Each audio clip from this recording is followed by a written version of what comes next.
Kalau kita sebagai manusia pengen dimuliakan, pengen dihormati, dan pengen menjadi orang-orang yang mulia, maka di sisi roh ini yang harus kita pupuk, yang harus kita rawat. Jangan hanya badannya saja yang kita rawat.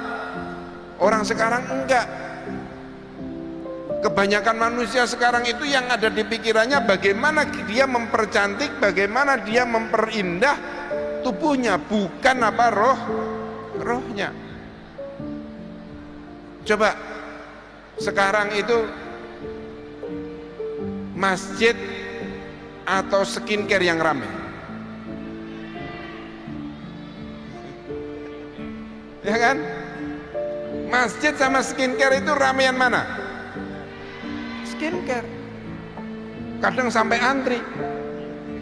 Antrinya itu bukan hanya 1 hari, 1 jam. Kadang itu perjanjinya itu sampai berbulan-bulan. Itu ditunggu betul. Sementara masjid yang tidak perlu antri itu nggak ada. Yang ada di dalam pikiran manusia. Artinya apa? Memang manusia itu seperti ini. Ada alamur roh, ada roh, ada apa aja? Jasad. Yang kedua-duanya ini harus diseimbangkan.